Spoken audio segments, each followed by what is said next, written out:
Kathy, see what time she's going to pick me up. 7:30, 8:30. You can't stay here. I got to be home before 5. Otherwise, I'm in trouble. Allie's teaching a class.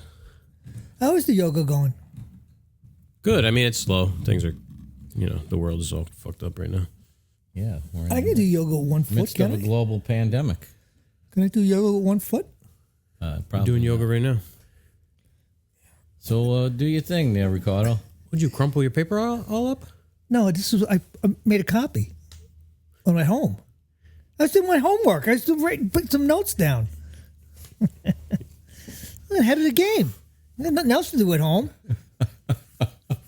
Might as well be prepared. That's true. I got lots to do. You'd be surprised what I'm doing. I would be surprised. Shocked. Yeah, you'd be shocked. You will be. We are shocked. You'll see.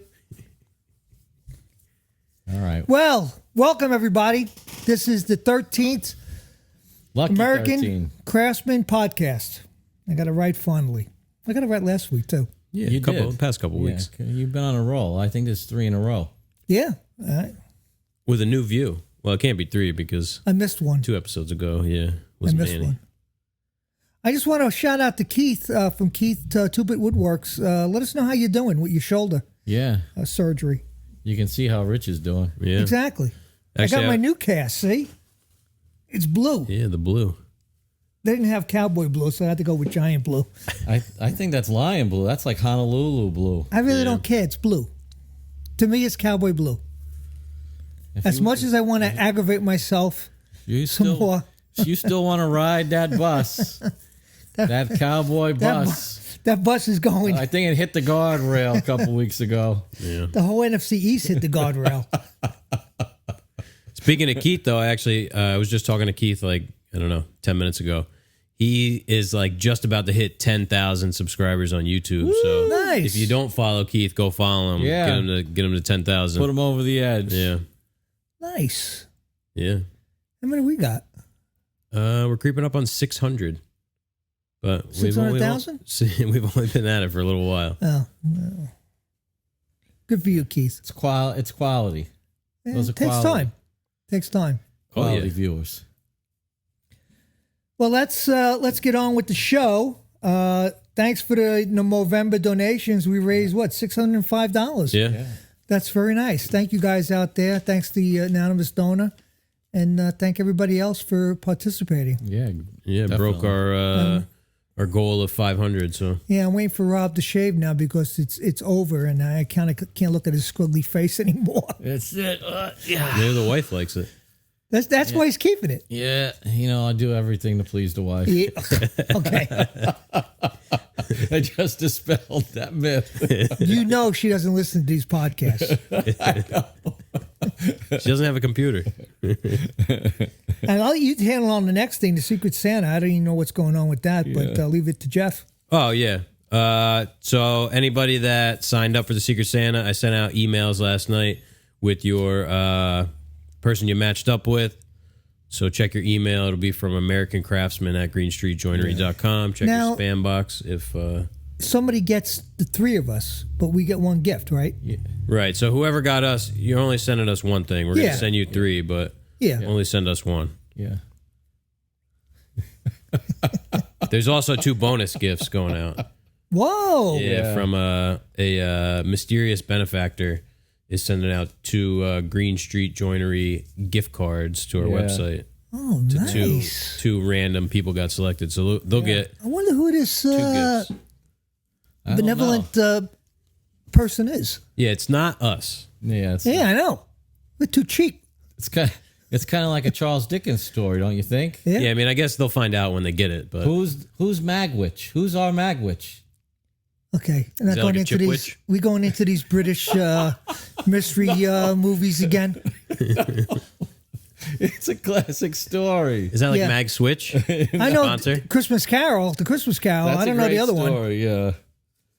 Okay. Okay, enough out of Yeah, we you. won't digress. Enough out of you. Let's get to more pressing we won't matters. Beer Yes, of the week. the beer of the week. Sure. Now, I just happened to stop at the liquor store when Mr. Robert picked me up at the train station because of my leg. And I had a tough choice. picking it out. I had one I eyed, and I thought was pretty cool. But then I went with something that, let's have something that we're going to enjoy. Not like that beer It's we not had. waffle flavored, is it? Oh God! It's pancakes this time. I spilled that last one out on the gravel. This is an amber ale. Oh, I love that label. Is that from Belle's? Yes. Yeah, that's a good brewery. I think they're out in MI. Is that Missouri?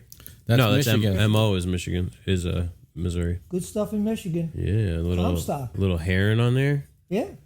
This bottle isn't even round. The beer that helped build our brewery, Belle's Amber Ale, features both toasted and sweet caramel notes from carefully selected malts balanced with herbal and citrus hop aromas. Doesn't have pecan in it? No, capped by a clean bitterness. It's incredibly versatile with food, but very tasty on its own.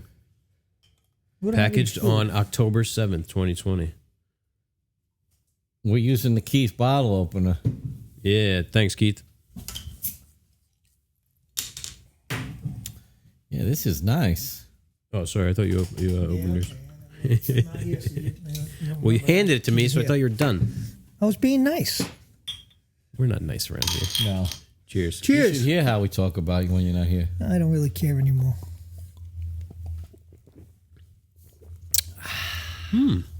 Not what I was expecting. Good, though.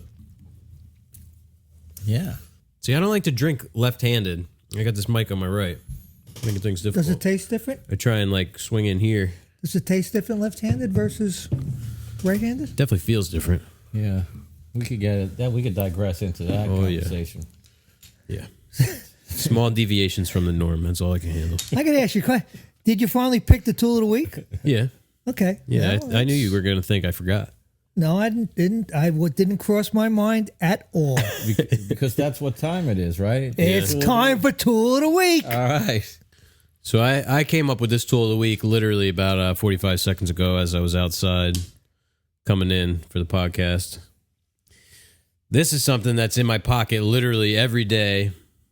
This is my Streamlight Stylus Pro. Yeah, that's true. So this, I don't know if you what's in can his pocket see. every day. It is. You check 'cause his pockets it every comes day? out. It comes out all the time. I don't know how well you can see, but this started out as flat black. I mean, the whole thing was black, and now it's all worn down to the silver aluminum underneath. Yeah. I've literally carried this in my pocket every single day since I want to say 2013. So 7 years every day in my pocket. Did It's it a ever go nice- through the wash? Nice. accidentally? Yeah.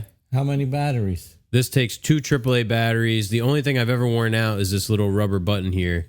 So I purchased replacement. They sell replacement. It's a United States company. I'm not sure if this one is made in the U.S. I think it is. I don't want to say for sure. I use rechargeable batteries in here. You can use regular batteries.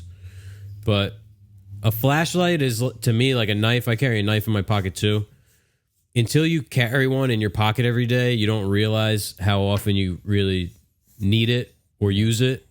Well, you started as an installer, and I mean, Yeah, I started as a general carpenter, and then as an installer. Yeah, because the times that I've been on the job with you installing, that thing does come out all the time. Mm-hmm. Here in the shop, I probably wouldn't see the need for it as much, but it's always out when we're on the job. yeah. I mean, drop the nut to the table saw down inside of the flashlight comes out. Even just trying to see something a little bit better, something that you're working on. Didn't you just hand it to me the other day? Probably. I've lost it before and found it and lent it to people and didn't get it back for a week or so.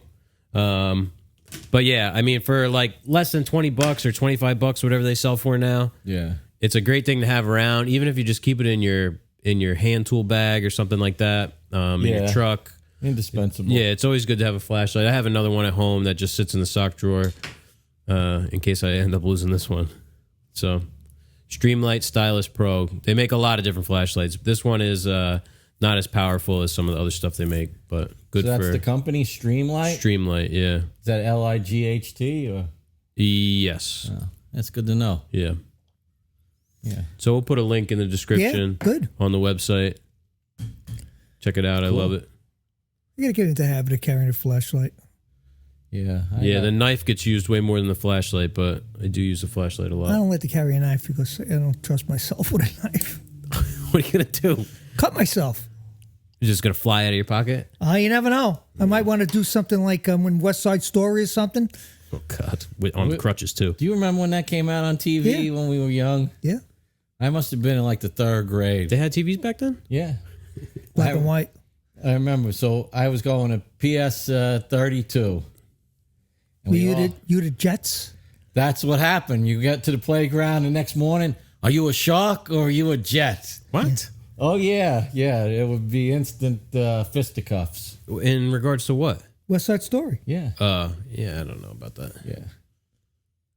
When you're a Jet, you're a Jet. That's it. I'm not into musicals.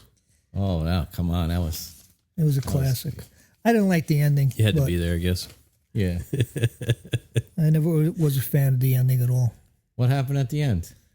The kid gets killed. Oh, yeah. Spoiler alert, if you haven't seen it. If you haven't seen it, then You had 60 years to see it. Some of us haven't been alive that long. I know. Officer Krumke.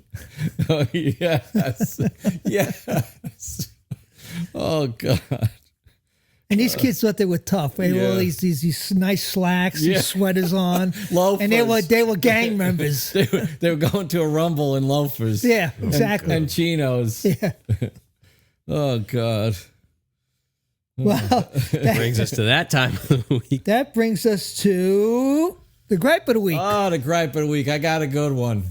This is a real gripe. Not one of those I can't find the salt on the pretzels gripes. That was a real gripe. I mean, those are real gripes, but This one is less petty. It's supposed to be the petty gripe of the it's week. I supposed to forgot be to the put that in petty there. gripe Oh, yeah. of the week. This is a little less petty. This is, my petty gripe. I don't know if it's just people here in the Northeast, people in New Jersey, where we live, but you're driving in your car down the road and people are pulling out of a parking lot where there's a stop sign and they just kind of roll through it right into traffic. Not only are they not stopping, but they're going 20 miles an hour. And if you happen to get too close to them because you're going 50 on a 50 mile an hour road, they think they're going to teach you a lesson by going even slower. So that's my gripe of the week. I'm going to say it, you morons, you inconsiderate bad drivers who just pull out into the road without waiting the 10 seconds. And if you've ever done that, and then I look in my rearview mirror and there's no cars behind me. Mm-hmm. There's a clear road. That's always the case. That somebody, all they have to do is wait for one car, but God forbid somebody just waits 10 seconds. I'm going to put you on the hot seat now. Yeah. Ethnicity or a male or female? Don't go there. Oh, God. Just asking. I'm going to say this. I hate when people turn straight into the left lane. Oh, yeah. Or they're up here at the highway. So we're on a street and up, like, I don't want to say at the next block, but the next cross street is Highway 36, which is a 2-lane highway. People are coming from the opposite side of Wilson Avenue, and we're both turning. I'm making a right turn. They're making a left turn, and they turn into my right lane. Yes, exactly. You're supposed to turn into the lane closest to you. Yes. And they do it to get over here into the food town. That's right. But same thing. All they had to do was wait, let me turn. And they're trying to cut in front of me. Yeah. People do not want to yield at all anymore in traffic. And, what do you think, Rich? I question again ethnicity and male, female. No, Listen, there are some stereotypes that hold true. And I think around here, especially, it's mostly women who are doing it that I find because they're out running errands, and they got 3 kids that go to dancing lessons and this and that and everything. It's not like when you and I were kids, you just went outside to play. Yeah. Now kids, they have to be Carted everywhere. yeah, they're in the car. They go from this place to that place with an adult supervising it. And so they're on the phone. They got 2 kids screaming in the back seats, and they don't care. They're just like, too bad. We need more jug handles. Oh, no. No more jug handles. No more jug handles. No, jug handles are good. Yeah. I'm guilty of doing a roll and stop at times, but I don't do it to cut in front of somebody. Right. I keep my eye. I look to see as I'm rolling towards the stop sign and look to see what's down the road. Oh, yeah. If there's nobody coming, I'm blowing right through the stop sign because that stop sign isn't even real. There's no stop signs in a parking lot because it's not a real street. Yeah, but you got to yield to the traffic. That's the rule number 1. Well, that's like all the side streets. You have a stop sign on one corner, but you don't have a stop sign going the other way. But I still slow down even though I don't have the stop sign because you never know what moron's going to come and rush through the stop sign, especially at nighttime. Oh, yeah. Forget it. I got clipped one You're that time. guy I'm behind, so I'm screaming and yelling because you're slowing down? Yeah, exactly. And Freaking old people. the insurance out here, they make you use your own insurance even if the other person's at fault. Yeah, New Jersey. Yeah, the old no-fault no insurance. fault state. I got in an accident driving down Route 571 in Toms River, out by you, in actually Manchester. That's not by me. I don't live out that far. Well, it's Close. It's significantly closer to you than it is to here. Yes, it is. Anyway, Significantly. driving in the left lane, and a guy turns from the other side of the highway, makes a left turn in front of me, and I T-boned him. They found me 20% at fault. Yeah. Yeah. They said, well, you could have like swerved or tried to stop or something. You don't think if I could have stopped and not hit this guy that I would have willingly hit him? Maybe you thought, maybe they thought you had a chip on your shoulder. You want to teach this guy a lesson. I did want to teach him a lesson. Listen to this. Down at the corner of Wilson and Cherry Tree, Andrew was taking a left. Somebody ran the red light and hit her. I mean, not in the beginning or the end of the cycle. Right in the middle. The cop comes. She admits she ran the red light to the cop. Her insurance company said wouldn't pay. And, well, our insurance company has to go through their insurance company is how it works. Yeah. Out. They wanted to pay 80%. I had a fight with them. Then they said, okay, we'll pay 90%. I said, 90%? I said, why isn't it 100%? They said, the only way we'll pay 100% is if you're not in the car and our client hits your car. But if you're in the car, the most we'll pay is 90%. Yeah, I mean, understand that. I was young. I was it's rigged. probably 22 or 23. And, I'm on the phone with their insurance company. I'm like, I'm going to get an attorney. They said, go ahead. Yeah, exactly. Go ahead. Yeah. We have an entire legal team. You think you're going to take us to court? It's a joke. Do you ever notice that, just to sidetrack a little bit, you ever notice that if you're watching a football game or watching any kind of TV, what commercials do you see the most? Insurance companies. Yeah. They make These insurance companies must make a lot of friggin' money to actually keep putting these commercials out. Oh, yeah. Geico, Progressive. They're also all big of them. sponsors for a lot of the, the show, like the But they pregame gotta stuff and, pay for that. like the Allstate. So where are they is- getting all this money from? From all You of and us. That's me. why I From pay us. $1,000 a month for health But insurance. we can't You can't put collect. a claim in, No, you can't Yeah, collect. and if you do, they raise your premium. or they drop you. Yeah. Meanwhile, we just got our liability insurance thing. I don't know what our premium was, but I'm pretty sure it went up. And our coverage didn't go up. No. Yeah. Shit. Coverage didn't change. We didn't have any claims. And Probably never will. Yeah. Now raise us. We don't want any insurance companies sponsoring us. That's right. Unless you got a lot of money. Yeah. Well, yeah, it depends No. on how many zeros. I'm not going going to to lower my quality, my standards. That's no, right. that's we ridiculous. had that question last week. Didn't I'll we? take free insurance, though. Well, maybe I'll do that. Well, there's our not so petty gripe of the week. And write in. Let us know if you've got a gripe with the insurance companies or with bad drivers in general. And if you are a bad driver, don't admit it. Yeah. I'm going to not say gonna bring most up people my other are not, question. not the best. Yeah. Well, this brings us to the main segment of the week. Questions of the week. Questions of the week. Yeah. I'll go ahead and take this first one because I know you guys have no idea. Well, I can answer. You might have some idea. Yeah. Some idea. This is from Loco Modern on Instagram. That stands for Low Country Modern. They said, or they asked rather, or they said actually, I go back and forth. Hope you guys had a great holiday. Love the podcast. What is your camera and filming setup? Well, we got about 5 people doing in the background work. Yeah. We got that camera that has the dual turbo carburetors on it. Yeah, we got a sound guy, a video makeup. guy. One camera on a dolly. We even have a couple stunt guys. Gaffer. Not sure. Stunt double. I'm not I'll even leave sure the what question. a gaffer is, but I've seen. Well, that in the my credits stunt of double movies. didn't show up the day I hurt my foot. Yeah. Now I'll leave this to Jeff. He knows. He's got all the technical information.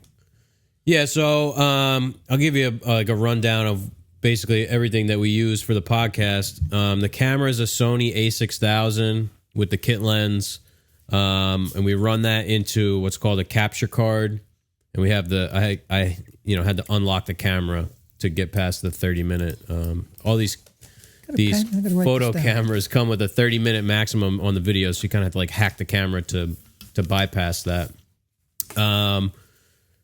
Which actually, I think the way I have it set up, I wouldn't have to do. But anyway, so it goes into a 4K capture card, which goes into a MacBook Pro, and it syncs up with the audio, which is going through a Mackie 10-channel mixer. I don't remember exactly what. It's a Pro FX. Yeah, it's Pro FX. Pro FX. Rich picked that up from Guitar Center. Yeah. Yep. And then we're going into a program called OBS, which is Open Broadcast something or another. Open Broadcast Streaming. I don't know what it stands for. Something like that. That stands for Spakowski. Yeah. Open Broadcast Spakowski. That combines the video and the audio. The audio is coming from Audio-Technica AT2020s in fancy green XLR cords from Amazon. Yeah. Special order. Yeah. And that's pretty much it. Did you mention the microphones? What That's is the AT2020. Yeah, I thought so. I was just testing. Make sure you got it right. It's funny. I knew that. When we bought the first 3 mics, we got them for about $100 a piece. And then when we went to buy the 4th mic, when we were planning on having John on as the first guest, the price had shot up. Yeah. 50%. Yeah, a lot of this stuff for podcasting did. And even people that are doing Zoom calls and stuff from home, they're using like real professional mics and stuff because, I mean, if you've ever been on a Skype or a Zoom call, the audio is horrible. So there are people actually using like this OBS for stuff like that. I'm going to be Zooming Santa in a couple of weeks, yeah. Yeah, what did you ask for this year? I'm not telling you because I won't get it then. New foot. This foot is healing quite nicely. There are a couple of elves at the North Pole working on toes right now. Yeah, they're carving a nice wooden leg. I tell you, I got to tell you, the experience with that peg leg, it's not comfortable at all. You're really changing your tune. Rich is having reality check after I cook with that peg leg check. on, and I'm telling you, man, it hurts. No shit. It's a peg leg. Rich was like, I'll be in the work tomorrow. Yeah. We're like, you better take it easy, Rich. Oh no, man, I got the crutches, I got the peg leg. I even got a scooter. First to go down was the peg leg. Then today, we picked him up at the train station, and he's like, man, that walking on crutches, that's it. It sucked. It sucked. Yeah, crutches are no fun. I thought I was in shape. I'm moving along, and I'm saying, God, I'm getting tired.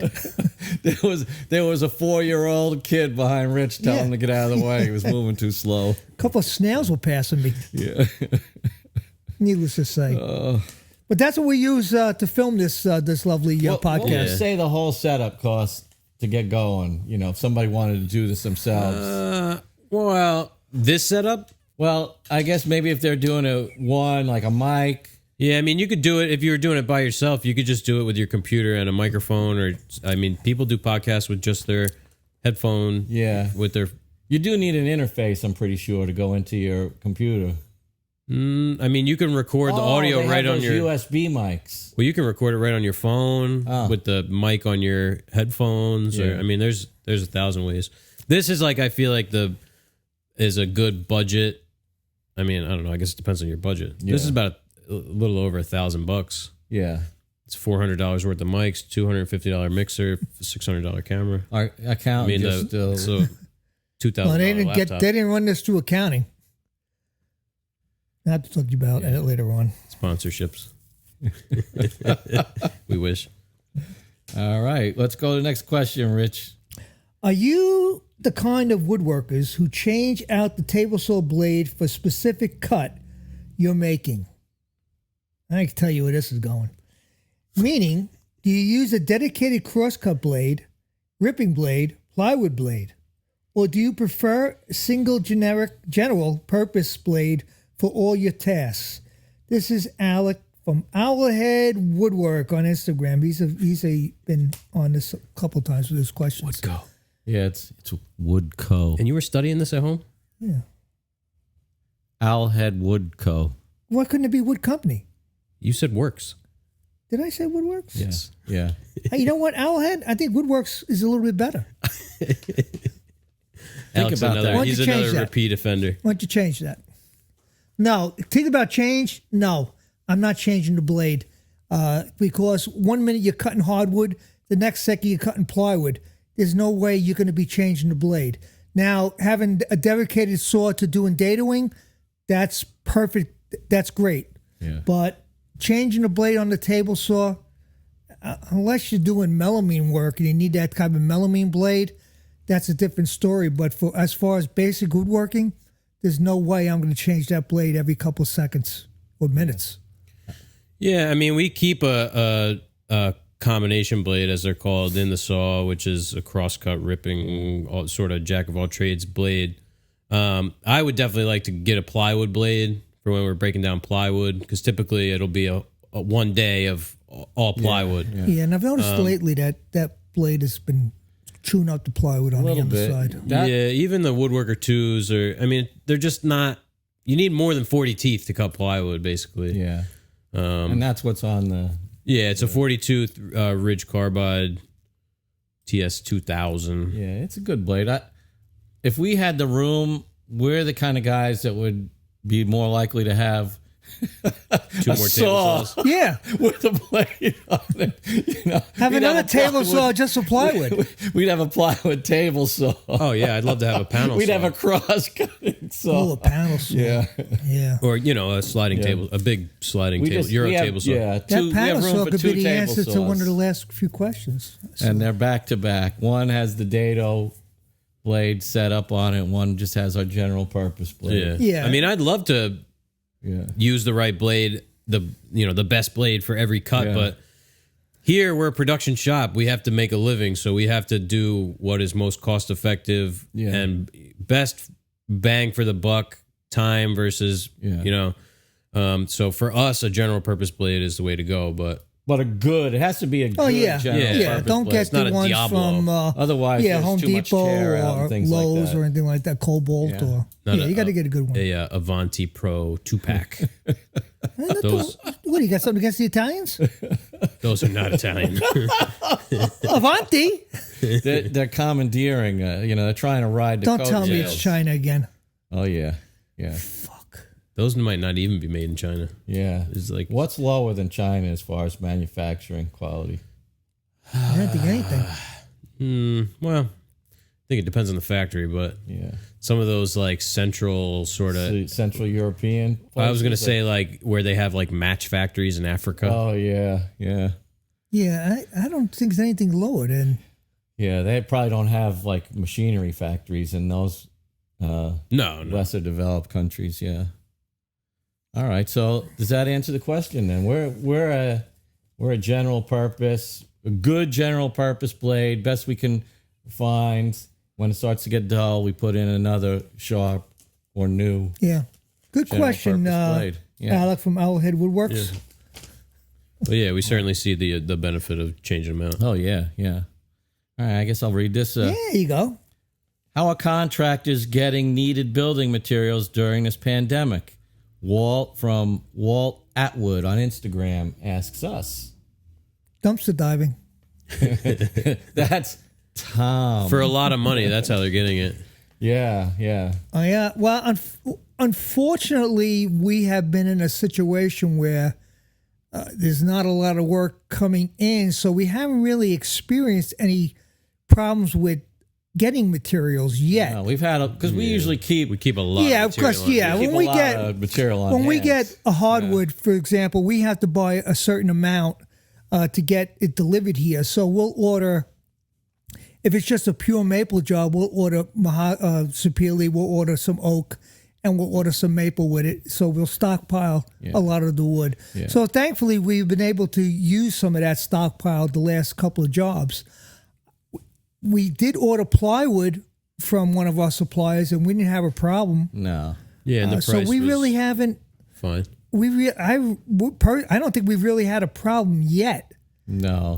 I'm afraid that if we get a big job in there, what the situation is, because there is a scarcity on everything out there now. Look at you with the refrigerator, everything. Yeah. Well, I mean, we're in the we're- Northeast too. It's like we're basically Middletown. Port Monmouth is almost a suburb of New York City. I mean, people live here, commute to the city. It's a 45-minute ferry ride. So, I mean, we're probably in an area that has a ton of materials compared to, some other places in the country. Yeah. Well, the thing is, we're sort of in a sheltered position in terms of material, because building material, I'm not sure if you're asking specifically like home building material, 2x4s, 23, 30 second plywood, stuff like that. We don't use that kind of stuff, but that's the stuff that's really gone up in price and been in high demand. Yeah. I spoke to our lumber supplier about, 2 weeks ago, 3 weeks ago. Prices have remained pretty stable. Yeah. For everything that we buy. He did say that it looks like, things like white oak are going to start going up. I mean, white oak has been trending up, but it's going to take maybe a little bit of a steeper climb pretty soon.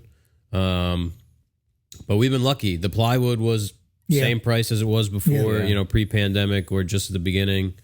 There's not as much of a demand for the stuff that we buy. Exactly. I mean, FAS, rough sawn, hardwood. Not a lot of guys are buying it. Nobody's ordering a couple of 100 board feet of quarters on Superior. Yeah, maybe if we were a kitchen manufacturer, we might have problems. I don't know how they're doing. Maybe they are having problems with their supply and demand. Because our stuff comes from Pennsylvania for the most part.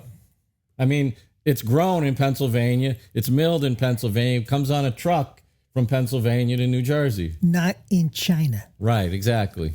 And we're probably like their smallest account. Yeah. Yeah. So where's I going with this? I don't remember. They've got plenty of stuff for us. Yeah, like, we're taking this little sliver of what they have. It's not like they're not going to be like, oh yeah, we don't have 300 board feet. Yeah. There's guys, I mean, we get the truck, our material comes on a tractor trailer. So they pull up and this thing might be basically full of wood and we're just getting a little slice. I mean, we've gotten like a little over 1,000 board feet is like the most that we'll really get at a time.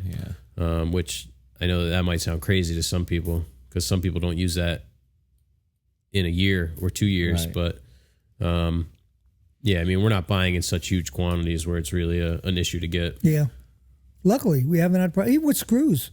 And did you say Yeah, there was a McFeely's problem? is out of the specs that we like. Yeah, so I guess we are getting hit a little bit because we're running out of some basic supplies. Yeah. But we did see when we built that room and had to buy some 2x4s, the price of 2x4s is insane right now. Yeah. And Almost $1 a foot. Junky stuff too. Yeah, the material didn't get any better. The price just, almost doubled, I guess. So, I don't know, Wal, what's your experience? Do you share the same troubles that we do here? I'm not sure where you're located. Yeah, and exactly what I think he's in Pennsylvania. I like to know what he's doing too. Is he more of a contractor, dealing with 2x4s and things like that, or is he a wood shop? It depends on your business too. Yeah, definitely. What we got next? This is from our buddy Tom McGuire. He's a local guy, a couple towns over. What do you buy for someone that seems to have all the tools he needs? I think that's in reference to the Secret Santa. I won't give away who Tom got, but Yeah, but it I has a guess. good question for. It might be the tool snob in the shop. No, he didn't get us. Listen, there is always something you can get. Yeah, he's asking specifically. What do you think? Well, I have checked out the latest Lee Valley Christmas catalog, and there's some nice, cool things in there, gadgets. Like nice gardening stuff, maybe some No, kitchen not utensils. gardening stuff. Like There's a bulb, a thing. there's some. Yeah, like a glove that's got claws so you can dig in the dirt.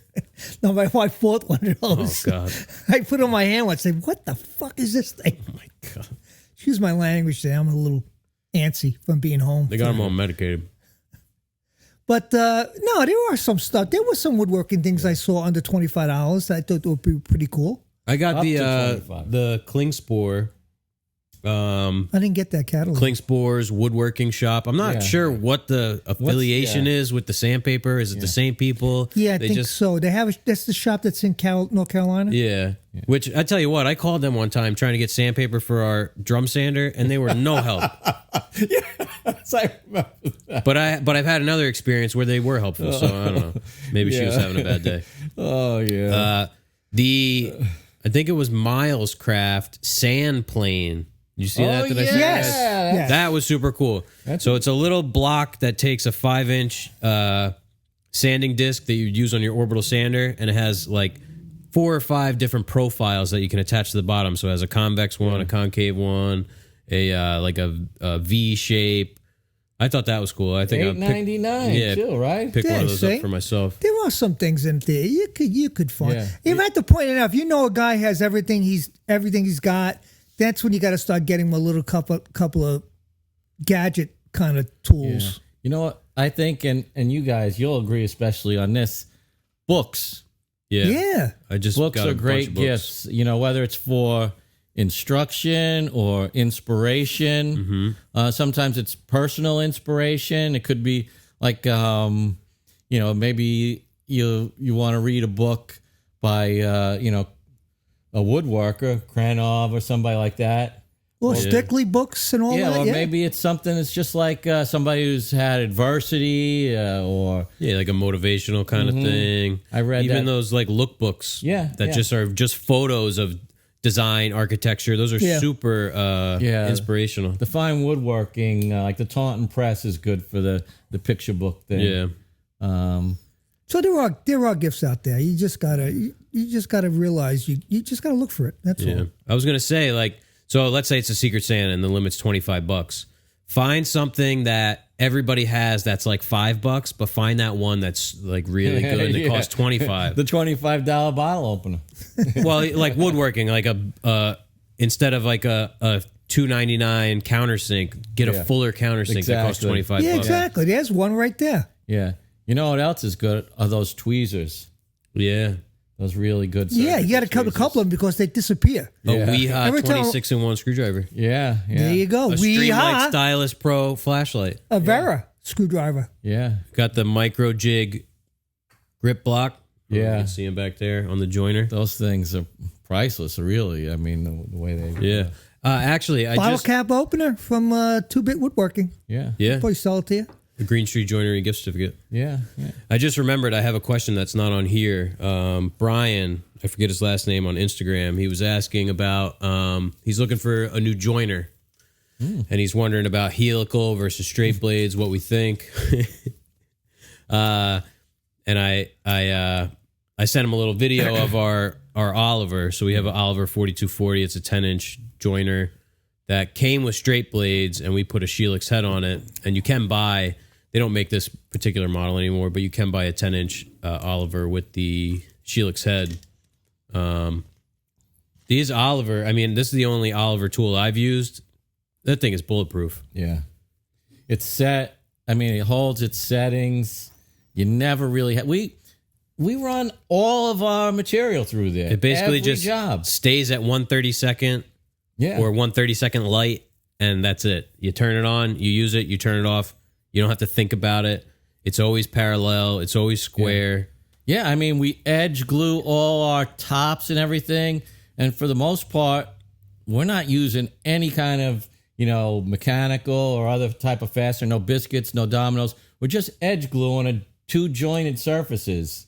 And I mean, yeah, you're right. It's like it makes it seem almost too easy.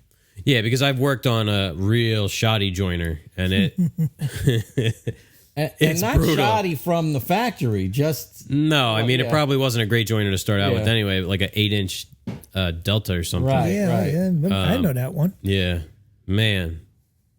For the life of me, I couldn't get a good finish. Glue 2 boards together. No. I fixed that machine a number of times. I know. To level it out, and it just kept. It just won't stay. I won't know. stay. Well, that thing was always getting moved around too. Yeah. That would be set to like 3/16, taking a giant bite with straight blades. No patience over there. No. Well, when you buy, the cheapest wood possible, you have to take off 3/16 4 times to get a flat I'm not face. going to mention who that is. No, everybody knows. So yeah, I would say check out the Oliver stuff. Oliver, they make nice. Yeah, we're real tools. happy with it. I mean, if you know old machines, you know the Oliver name. I mean, they were those big 24-inch Oliver joiners are We had legendary. place I worked. We had a big Oliver. We had all Oliver table saws. Yeah, I never seen anything like these. The things old before. ones? Oh yeah. Yeah, from like the 40s. Oh, unbelievable! What a massive piece of equipment, and the way they had these, the way to change the settings and all that. There was like these indentations in the tabletop. It was really weird, but it was such a solid machine. yeah. Well, before we move on, let's just touch on the difference between the helical straight and the the- helical head. Yeah, so since we switched over, obviously difficult grain is much easier to deal with. You can go reversing grain with the right feed speed on this, and you really get no tear out. It's much quieter. The chips are a lot smaller. And it's easier. I mean, I used to be sore after joining because, again, we'll joint 300 board feet, face and edge joint 300 board feet of wood in a day sometimes. Yeah. And I used to be tired. Yeah. It's hell on your knees because you're really pushing with your legs a lot of times. Yeah, there's no feeder or anything like that. And Yeah, and Oliver has a great video of their 16-inch joiner with a power feeder. Man, that would be sweet. Yeah. Yeah, we'd find room for that, wouldn't we? Oh, yeah.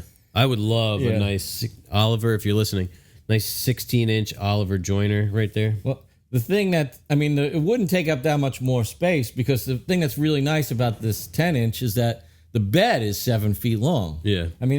That's the thing that makes jointing, easier. You have to have a long bed. Yeah. That's like I see those little tabletop, like a 4-inch joiner, Yeah. and I'm think to myself, like, how does that even work? Because the reference surface is so yeah. small. It's only It's for craft stuff that you can't use. yeah, in a even shop. 8 or 10 inches on either side. You're better off making a joining jig on your table saw, I feel, with that. Yeah. All right, so definitely go save the money and buy the helical head if it's a matter of cost. Yeah. There's no comparison. Yeah, and if you want to get the joiner, get the head after. We sold the straight blades on this for yeah, I we don't did. even know what, $100 or something. Yeah. Which the head itself costs like $1,000. Yeah. So you're not making your money back, but Well, we got a little bit back. We sold the head, the 2 sets of blades, sold them on eBay, right? yeah. Yeah. All right. Cool. All right. Hope that helps. We got Kevin. I'll take this because oh man, now I forgot how to say his last name. The way you would think. Yeah, okay. I had to check with Kevin because I've been friends with Kevin on Instagram for a while now, and I see his name all the time. But it's one of those things. I don't know how. I'm not positive on how to say it.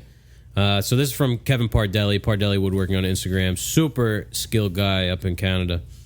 What's your favorite little trick or method you're using in the shop right now?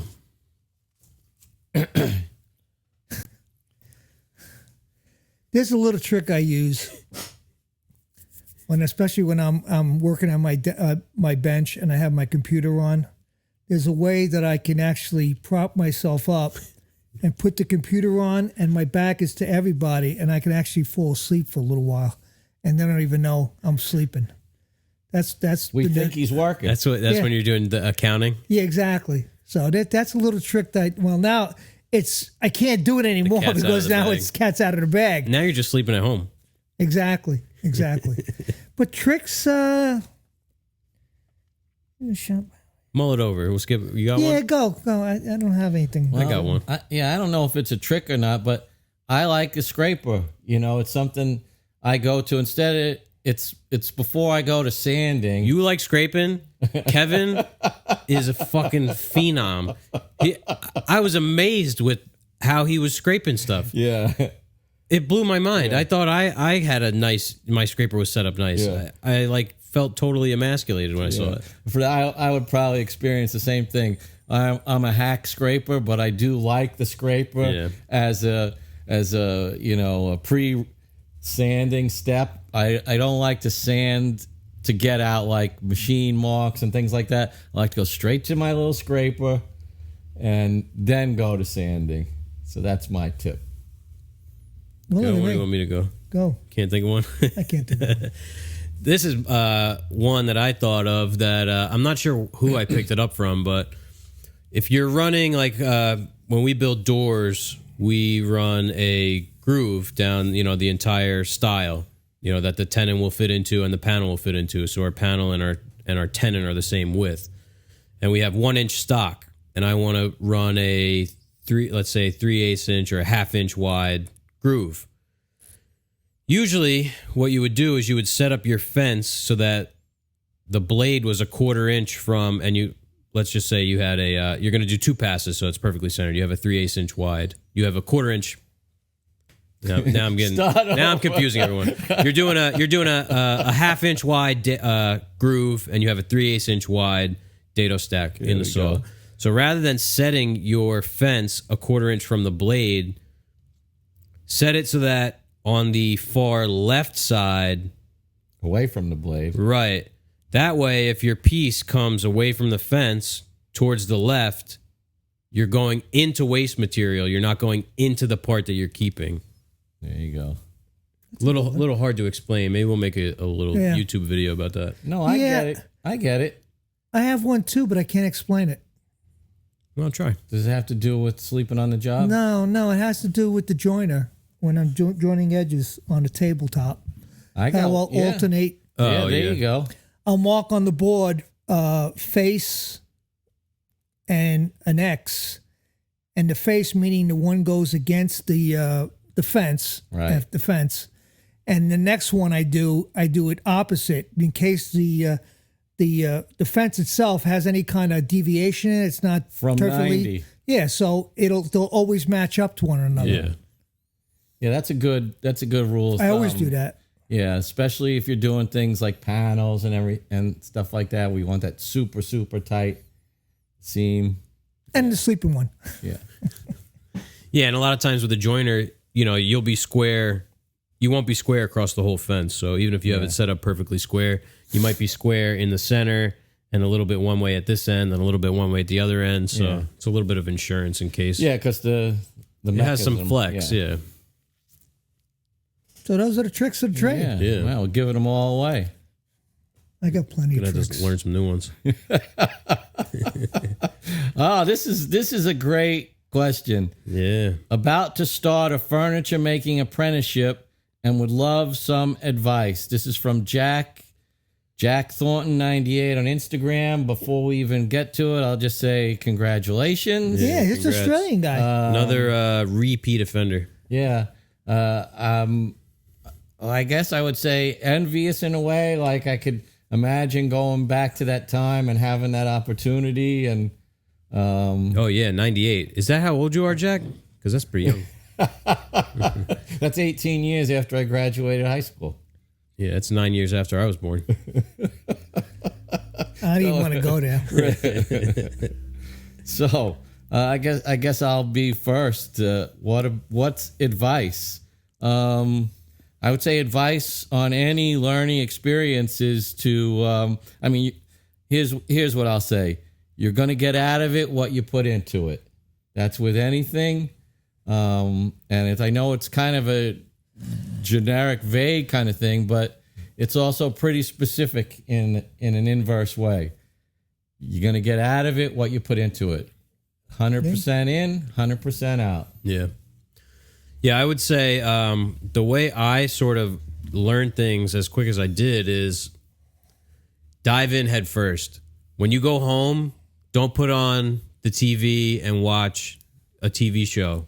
Go on YouTube, put on a video, learn how to do something else. Yeah. You have to constantly try and learn, read books, talk to other guys.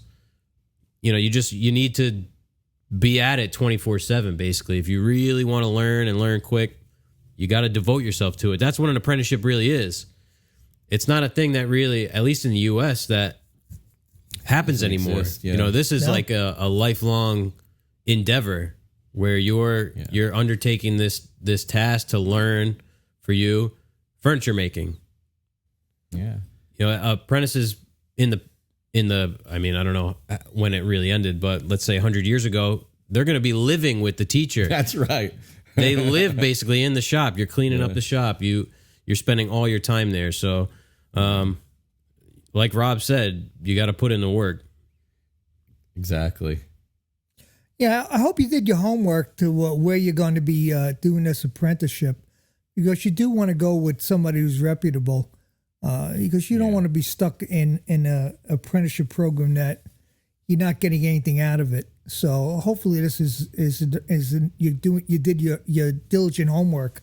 And my last thing to say to you is enjoy the fucking ride. Yeah, that's all, man. Enjoy it. Yeah, I was a teacher for a little while. And I would say the students that I enjoyed most were enthusiastic, were actively involved, and they challenged me to be a better teacher. I have a degree in history, and I taught history and English, but in New York City, they would have something called Saturday School, and it would be something for kids to catch up. And so I taught math on Saturday School, and I was like 2 pages ahead of the kids. And every day I'd go in there and pray that those good students wouldn't ask me something that I couldn't answer. But those were the best students, the ones that would say, Mr. B, what happens if this, occurs? And every now and again, you would have to fess up and say, we're going to tackle that next Saturday. But yeah, as Jeff, that's to tack on to what Jeff was saying. You go home, you see something on a video that leads you to a second and third video. You go into work the next day and you ask your mentor, and his response will tell you a lot. This is piggybacking off of Rich's response. If he's the kind of guy that says, no, I'll tell you what you're learning and when you're learning it, or this is the only way to do something, then you might not be in the best situation, because there's not, for the most part, there's not only one way to get what you want as far as results. Yeah, and you have to realize that there is no perfect teacher, and there may never be the perfect apprenticeship. So don't expect someone else. Well, don't expect someone else to make it everything it needs to be for you. Yeah. You got to put in the work yourself, and you may take the lessons let's say this guy sucks. Take those lessons and learn for yourself using those negative experiences for a positive. We've all learned something from working together at a shop that we mock most of the time because of all the time the bad habits and the behaviors that are there. But it's as Jeff said, you learn not to do things that way. And when you get an opportunity, you do things the way you choose. Yeah. Yeah, and like Rob said, ask questions and learn when to ask questions, the right time to ask questions. You don't want to ask questions nonstop, constantly. Right. Sometimes you have to just do something. Do the work. Yeah. All right, listen, I'm happy for you, Keith. Was Keith the Keith? Jack. Good luck. Check back with us. Let us know how you're doing. And did you send that candy out to us yet? No, that was Miles. That was Miles? I thought it was Jack. No, that's Eat, Drink, Wine guy. But he's from Australia too? Yeah, I don't think Jack is from Australia. I think maybe he's from New Zealand. Oh, okay. That's just as good. But that might not be true at all. Same area. Yeah, a little bit further down under, I think. Yeah, and we'd like to come down and visit you. I thought New Zealand was north of Australia. No, it's south of Australia. Where are the dingoes? Is that by the ice wall? Yes, it's right. The southern island of New Zealand abuts the Great Ice Wall that holds the oceans in. That's where NASA stands guard. Yeah, Keep any Sounds like Game of Thrones. any pesky people from poking around. we're globetrotters. Yeah, yeah. If you know what that means, reach out. That's right. Oh man. Here's a good one. This is from my buddy Brad down in Georgia. Met Brad at Workbench Con. Share a bad experience with a client or vendor and what you learned from it. Brad, the Naughty Log on Instagram. I believe he's on YouTube as well. I didn't learn from my last bad experience, but I got fed up. And how can I explain this? I was involved with one of these services that every time somebody calls, they ding you, and then you have to pay $25 or $35 for the lead. So yeah, lead generating. Yeah, lead generator plan. I'm not going to tell you who it is. It's one of the big ones out there. And I went on this job to do this crown molding in this gentleman's house by myself, which is fine. I have tricks to do crown molding by myself. So I did all the crown molding, and then The peg leg he holds up to one side. a couple of days later, a seam opened up because it was more than a 16-foot length. And I didn't get back to the guy right away, so right away he complained to Home Advisor. I said it. Home Advisor was very nice to us in Las Vegas. To get us free they were. beer.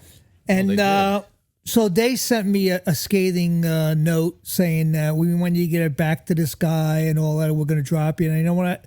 I must have been in a bad mood at that point in time. And I said to him, you know what? I'm not going back. The guy was a pain in the ass. I'm not going back. You want to drop me? Drop me. And that's what they did.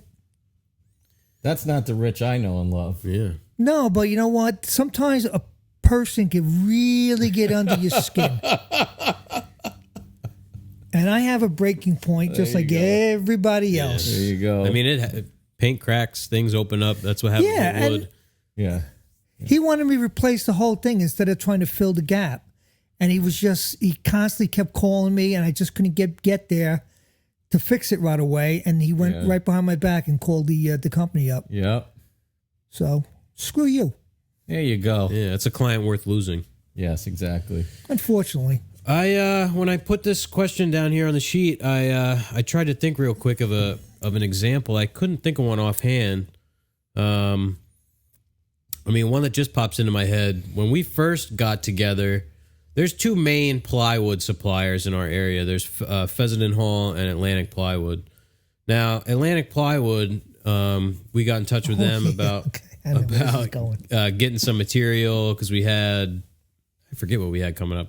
We were planning the church job, and we were actually, I think we were still looking for a hardwood supplier at this time, and they do sell hardwood. It's half-assed at best, I'd say.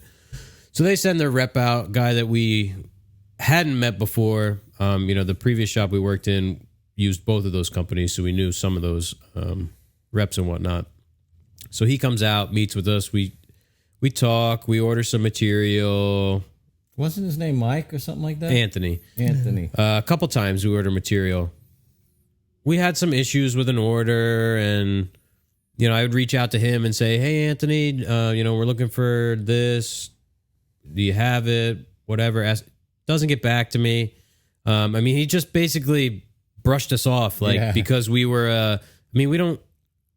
We use more hardwood than plywood. Yeah, we don't buy a lot of plywood. Yeah, unless we're building the kitchen, there's not a lot of plywood really in most of our projects. Just basically the casework. That put a real bad taste in my mouth. I know that we've basically stuck to Fez now. Yeah, he never got back to us at all. He never stopped by. No. He never called us. Or never gave us any swag.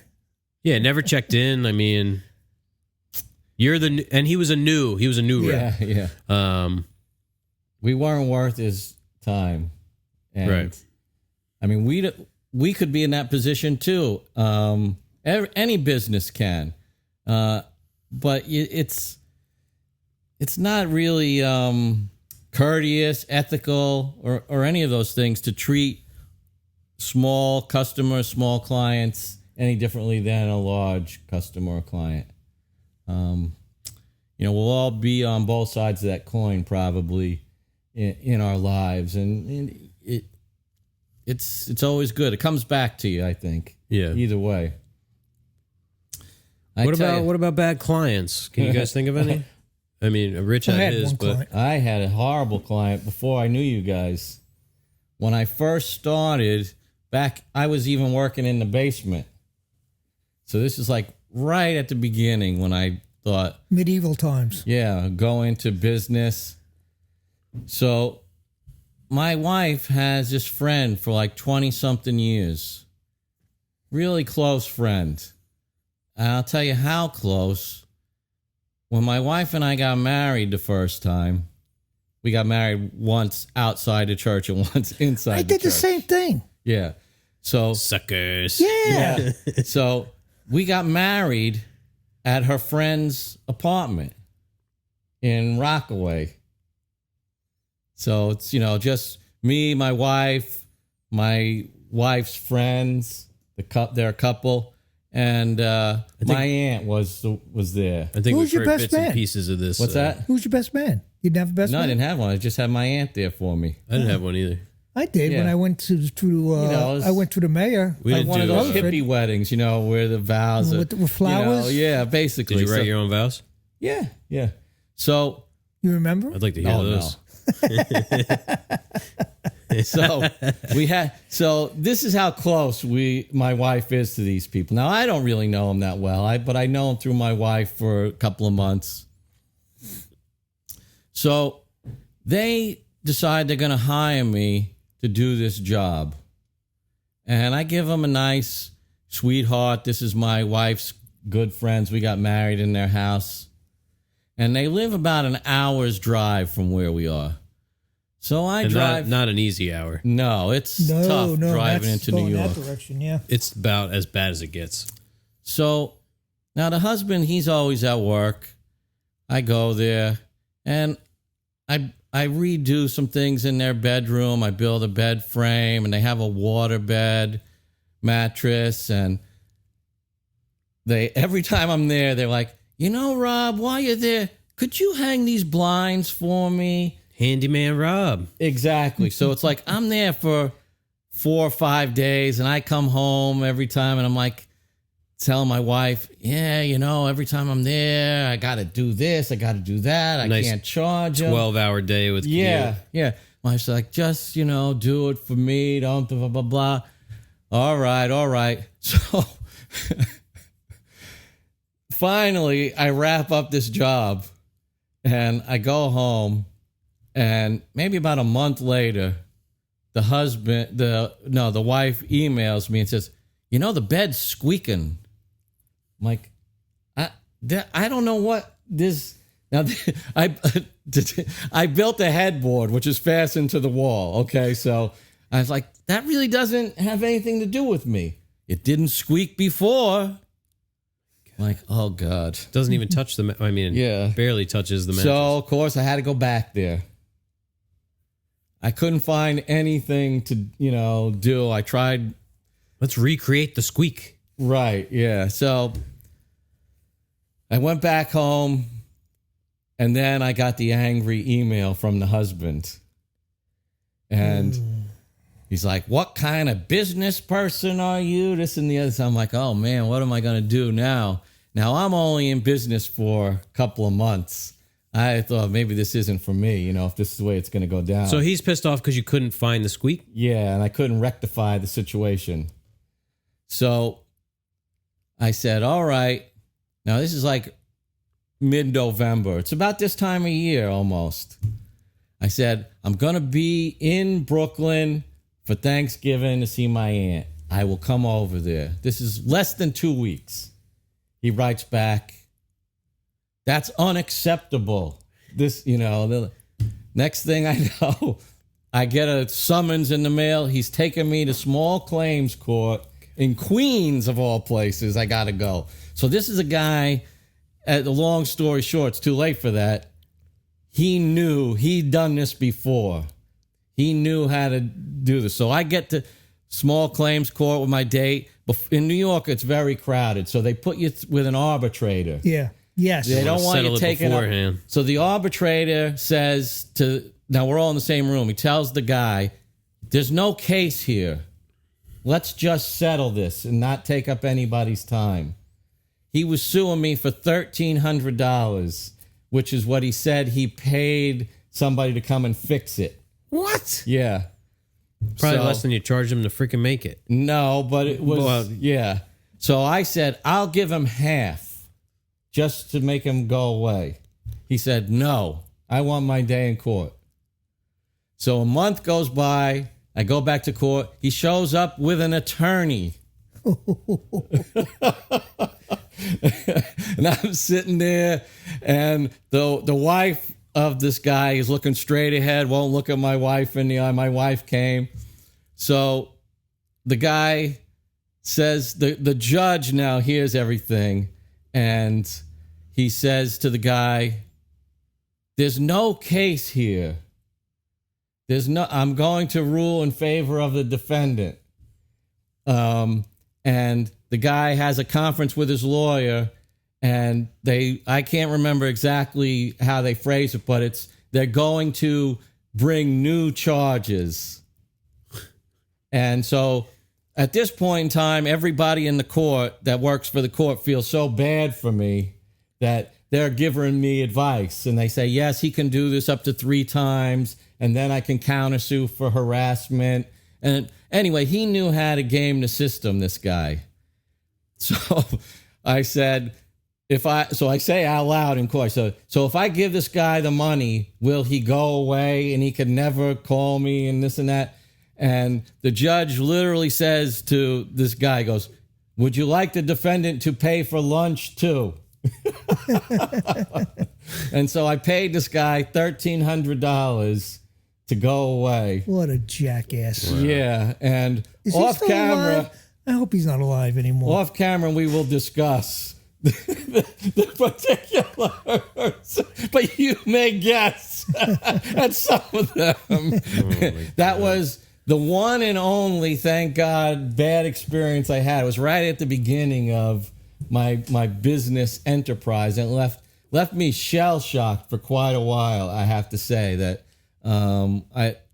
I thought, oh my God, is this what people can do to you? Oh, yeah. Yeah, unfortunately, they can. And so you can be victimized. And, we hear a lot of stories. Mostly it's the contractors victimizing clients, but it can go the other way. And there are a lot of savvy people out there that know how to beat down an honest contractor who just doesn't have the time or the stomach to go through this, because it'll really eat you up inside when you feel persecuted like that for doing nothing. Yeah, which brings the importance of, which is something I've talked about to Brad specifically, is the importance of having not necessarily a contract, but something in writing that lays out the specifics of the job, what is included, what's not included. That way, if you do get taken to court on some sort of bogus thing, you have a little bit of protection. And as you know, I don't know if you've seen them before, but like the way I wrote up a job, when you got here, it crosses every T, it dots every I. Now there's no leeway in what we write up and draw up for any of this stuff. Yeah, I sent Brad over our templates. Yeah, I mean, the exclusion list, it's, I'll pack that exclusion list to the hilt. Yeah. Yeah, anything not specifically quoted is NIC. Yes. So I guess the part we sort of skimmed over, which is the meat of the question, is what did you learn from it? Yeah, what we just said. I don't work for friends and family anymore. There's no more good guy. I'm doing this. You can't do that. I agree with that anymore. It's better for everybody. And be real thorough with your contract. Don't take anything for granted. And that was my inexperience showing through. and they took advantage of it. They took advantage of my, generosity through the job, and then they knew how to get at me after the job. So let it be a lesson learned for you. Yeah. And I've been doing this now for almost 20 years since, and we've had nothing but glowing things to say about my client list. Yeah. We're good friends with a lot of them. Yeah, it ties into a question we got coming up. All right. So. Woo, that kind of shook me up a little bit. I can see that. You got this next one, Rich? How do you handle coordinating with other trades? For example, receptacle locations. This is from Zachary. Trim it out on Instagram. All right. We don't really... We haven't had any prana jobs where... No, that's not true. We did have a job. Anon. We also had the job over here in... the church. Yeah, I mean, it happens. Yeah, but we haven't had a problem with dealing with other trades at all. With Nora, with an H. Yeah. So we really haven't had a problem with we've been pretty lucky. We're congenial. No, he's asking how do you coordinate? Well, we just call them up and tell them we're going to be here this particular day, and this is what we're going to be doing, and this is the setup, or maybe we even send them a picture of what we're doing, just so this is where we need the outlets to be. And that's basically it. Yeah. I'd say over communicate, just like the contract. Don't leave anything out to question. If you want the outlet, if you're building the kitchen, you want the outlet there, mark it on the wall, take a picture, send them measurements, a SketchUp drawing, something. Don't leave anyone to their own devices, because as much as it's not your job, it's going to affect your job. Yeah. So if you need to put in an extra 20 minutes of effort to make it crystal clear to somebody, I say do it. It pays for itself every time. At Anons, we put in the kitchen. Anytime there's an island, it's almost always going to have power in it nowadays. Marked right on the floor. Yeah. This is where power is going to come up. Where we're going to put in a new window. Marked right on the wall. This is where the cabinet line is going to start and stop. This is where the cabinet's coming on the ceiling. Don't put a light in the ceiling too close so that a door is going to open up and hit it. Yeah, where the light is half behind the upper cabinet. Yeah. Experience is the great teacher here. But take that advice. We love to talk to the trades beforehand.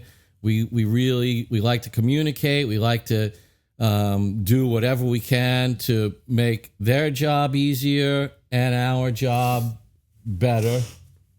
I'd probably put it more like that. We want it to look and function as good as possible for the client. So we'll work harder as long as we can get the other guy to prep the site for us. Mm-hmm. That's it. Unless you got gift baskets work pretty good too. Yeah. Cash. Yeah. Yeah, I mean, be nice. Exactly. Don't be a dick. You catch more flies with honey than vinegar. Yeah. No turf wars. No. I mean, the Jets and the Sharks. Yeah. Are you a shark or a jet? When you're a jet. Back to this. This is for Rich right here. Yeah. So this kind of ties in with Brad's a little bit, in regards with clients. Me? Yeah, you. I'm horrible at saying no to clients and family. Mostly. Have you dealt with saying no to projects or people that you don't want to deal with? Sal the carpenter on Instagram. Another Jersey guy. Well, as far as clients you don't want to deal with or you have just a bad feeling about it, overprice the job. Yeah, they call that the FU price, I think, right? Exactly. Yeah, see, I'm a little more direct than that. I've told plenty of people I don't think we're a right fit for the job. There you go. Because, hey, money's not everything. You don't want that job even at the FU price. Yeah. I mean, because it could cost you. That's the kind of person that takes you to court over a squeaky bed that has nothing to do with you. Exactly. Yeah. So you know what? The ball's in your court. You're the one that's going to do the work. So don't worry about the client. If you don't want to work with them, don't work with them. It's better if you don't. And there's always a way to say no and be courteous at the same time. Saying no isn't rude in and of itself. We don't have an obligation to work for anyone. Right. Declining a job is well within all of our rights, and being polite is the easiest route. Yeah, if there's a legitimate reason for the no, like aside from a personality conflict or someone that's, obviously difficult, we straight up tell the client. Yeah. If they want something like this, well, we can't build it like that because of these reasons. Yeah. So, in situations like that, it's very easy to explain why we can't do something a particular way, which in turn, a lot of times for the client means that we can't do the job. We want to be able to put our name on the job. Right. So, if they're requiring us to compromise our principles in any way. Like the church in South River. Exactly. Yeah, we're not going to just slap it together because you called. And You can always just tell a client, I'm really sorry. I just don't think I'm right for this job. Mm-hmm. I've done that. Yeah. Done that with a particular client because the husband started calling me about coming down on the price and this and that. I finally turned around and said, you know what? I really can't do this job. It shocked the hell out of the lady. I said, listen, just not. We've all had the stalker client that can't take no for an answer. Oh, why not? Well, you know what? Your husband's hassling me about lowering the price They constantly. keep emailing you. I just don't want to do the job. Yeah. Every now and again it happens. Mm-hmm. Relatives is a different story. Right. Yes. We know Rich cannot say no. Yes. We hope that helps. It might take 18 years, but it'll get done. All right. What's the next shop upgrade? Adam, Far Out Woodworks on Instagram asks us. Oh. Rich, you had an idea about this? Panel saw. You're talking like a stand-up panel saw or a sliding table saw? I'd like a sliding table saw, too. I know some people call that a panel saw. I'd like a sliding table saw, but a nice, good industrial panel saw. I just don't know where the hell we would put it. Yeah. I had one out there in the woodshed. Is there an accurate panel saw, though? Or is it a rough? I've used a panel saw in one of my places I worked at, and it was great. It was great. Did it have a Milwaukee circular saw on it? No, not the ones that you. I actually had a friend who built one himself with that whole get up, and he had a Milwaukee saw on it. Did it lock down the plywood in place? Yeah. It was an old one. It was you know what? Because all the pieces were cut up because people didn't know to turn them this way and that way and all that. You know, those things get abused after a while. It's like when you cut the wing on your miter saw. Exactly. I've done that. I remember. Whoops. Now we have a new saw. No, I've just saw some really nice ones out there. Yeah. The one I had was one of those that you'd find at like the Home Depot or Lowe's. Yeah. To me, the track saw is like better. Is a more versatile tool because you can use it for that and because either way you got to pull that sheet out. Yeah. Yeah, and sometimes it's a pain in the ass putting it behind the two poles running down on that guide the table, the saw. That's what I found. It wasn't accurate enough, and there was way too much tear out. Mm-hmm. Like I use it to break down plywood for a minute and a half, but you got to oversize everything, and then so it was adding a step and not saving me enough as far as humping that whole sheet in here by myself. We I mean, to fit the room we have here, no, we can't put a panel saw in. I had it right where we keep the plywood now. Outside. That's why that's standing up. Yeah, that's why it's open like that over there. But a nice, I think I would upgrade the table saw to a bigger slider. Well, you gonna get rid of my bench? You gonna get rid of that saw stop? No, I'd make it to get the version up. Oh, the big. Yeah, get rid of your bench. You don't use it. What about you, Rob? What do you think? Wow.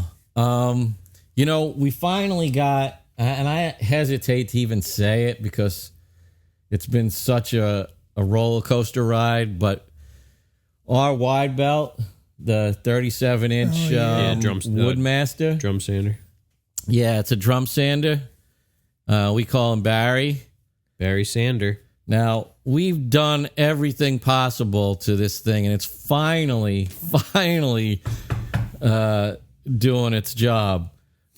But for most of the tools that I would see, the machines I would see really enjoying, we don't have the facility for it here. We either don't have the footprint, or we don't have three-phase power.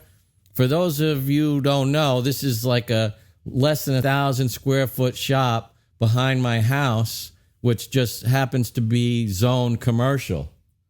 So we probably could get three-phase, but we'd be paying to have it run to the shop. Yeah. Because there's three-phase power right here. Right there at the grocery store, sure. Yeah, they could bring it in, but, we'd have to put up another building. Yeah. New panel. Yeah. Have 100 amp service. Yeah. Yeah, because there's only 200 amps coming into the property. Yeah, which is pretty good. Yeah. Luckily there's not much going on in the house during the day, so there's not a big draw. Yeah, for me, I think with what we have, keeping in mind the limitations of the shop, I think a new planer maybe would be nice. Yeah. This planer works pretty well, but it does leave snipe, and you have to tune it up, and it doesn't keep tuned. So, to fit in with the limitations of the drum sander, I think a new planer would be. I still want the line boring machine, but yeah, I'd probably agree with that. I'd really like to try one where the bed is stationary. Oliver makes one of those. And so the cutter head moves up and down. So you could have a nice outfeed and I don't know why. To me, that seems like the much better choice, and I don't know why it's so rare in the production models. If it has to do with just be more production expensive. costs. Yeah, I don't know. Yeah, I guess to lower the motor as opposed to lowering the table, lowering and raising the table is probably a lot easier to do that this way. Yeah, you probably have to be a lot stronger at the top. Yeah, versus this 4-post. Yeah, because you don't want to have it to wobble or anything like that. If that's on some kind of mechanism that brings it up and down, the tendency for if you hit something really hard, it might calling you. Whack itself out. Don't they know? No, it's my daughter. Podcast time. She wants something built. Let's see. Pick it up. Go ahead. Let's pick it up. Listen to Rich say you're yes. live on the podcast. Yes. Oh, she hung up. You need a new piece of furniture? No. We were just talking about you. I'll call her back. Yeah, I don't know. Those Oliver planers look pretty nice. Yeah. We were talking about the Grizzly 25-inch. Nice. 25-inch planer would be nice. We have a 20-inch planer. Or one of those wide belt planer combos. Yeah. But again, probably 3-phase. Yeah, that's always it. Footprint and power consumption. I mean, these are all compromises you got to make when you're running a small business like ours. Yeah. True. Now, Adam is a hand tool woodworker, so he's got no such... what's your next upgrade? Yeah. Yeah. He doesn't know electric at all? I don't know. We want to hear. I mean, I don't think he works in the dark. Oh. A candle. Yeah. He uses one of those like whale blubber lamps. Yeah. Well, Exactly. it could be propane. Well, steam power. that's the last of our viewer questions of the week. Yeah. They were good questions, too. Yeah. We had I enjoyed good those ones this week. questions, Yeah. Yeah. Except the one about the lawsuit. Boy, that I'm not going to be able to sleep tonight now. I know. You had to bring up bad memories. That's going to... Thanks, Brad. I might start having to make a few phone calls. You know what I mean. Yeah. You know a guy? I do, actually. That's the problem. Little too Now, accessible. see, I was going to ask you ethnicity, and but if you had know how to ask that question. We're treading on thin ice. Yeah. Well, beer of the week. Rob, what do you think? I like it. Yeah, your stomach's hurting you though. You're not. Yeah, drinking, I didn't finish it today because I've had like a really bad headache all day, so I've been trying to stay hydrated. Might be what you need is that and one more. Yeah.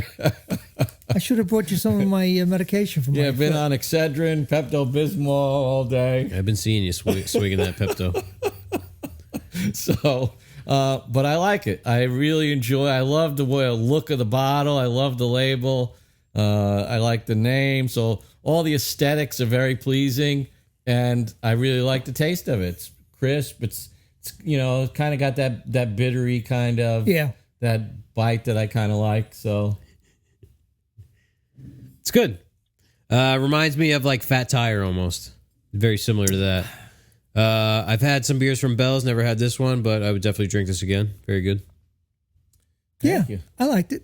I'm on my second one, so. Yeah, me too. We don't have any for the Patreon yeah, we got one section. I ain't going back and forth on sips. No. We don't we have anything left over? Wasn't that raspberry beer in there? No, or that, no, Rob poured out the raspberry beer. Yeah, there were 2 beers. I had to pour. What about the maple syrup beer? They exploded. When I loaded up the refrigerator, went out there, everything was frozen solid. Oh, yeah, it probably got real cold outside. No, it was weird. It got cold. Like the freezer wasn't working, and everything in like the half and half froze solid. What about the Hogartens and the Smittix? Yeah, the beer popped the top off. So all the beer got destroyed. Yeah. Yeah. It's funny. We're just finding out about that now. Something a little fishy about that. Yeah, that's what happened. All right. Yeah, all right, yeah. Yep. And my ice cream melted. You know, beer can go warm and then get cold again. It blew the top right off the bottle. You could just take it out. You could have drank it. Could you put it in a little thing and cut the top on it? Cooler? I mean, I don't care about that maple brown syrup beer. Yeah. That I just or that raspberry beer. That I just poured out before I even brought the refrigerator out. I'm okay with that. Yeah.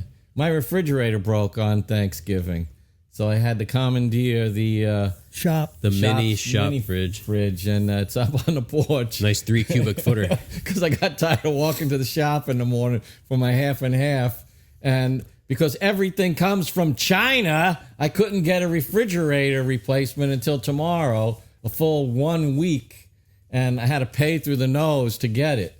That sucks. I can almost guarantee, though, your fridge isn't being made in China. A lot of the appliances now are being made in Thailand. This air conditioner. Vietnam. Oh, yeah. Yeah, this air conditioner can you see it? Yeah, you can see it right here. This LG. You got an LG, right? Yeah. Yeah, I think so. I can't remember now. I can almost guarantee it's not made in China.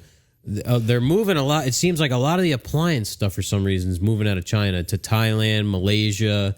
You see like a lot of the batteries and stuff for tools are made in Malaysia now.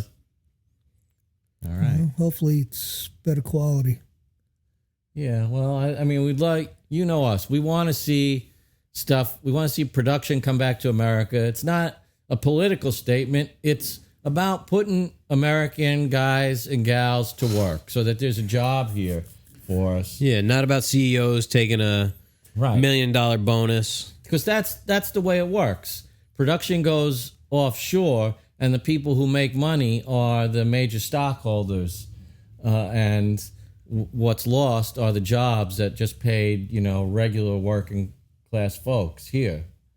So we, if I want to get up on a soapbox, I'm going to say we really all need to do our part and get used to the idea of possibly, dealing with a higher price if it's going to support you or your neighbor at a job.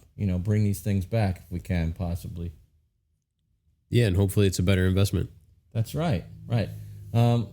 Everybody knows that when you spend your money at a local small business, that money stays in the community. The money we make here goes straight out into our community, whether it's the grocery store or any other place that we have to shop. Yeah, daycare, the gas station. Right.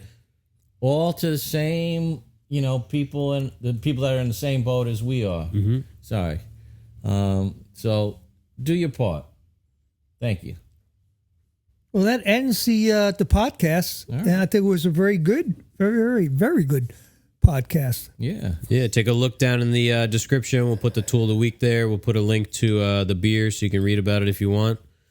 We'll also have a link on the website to the tool of the week. Yeah. And all the... Check it out. Maybe not all, but most of the previous tools of the week should be there.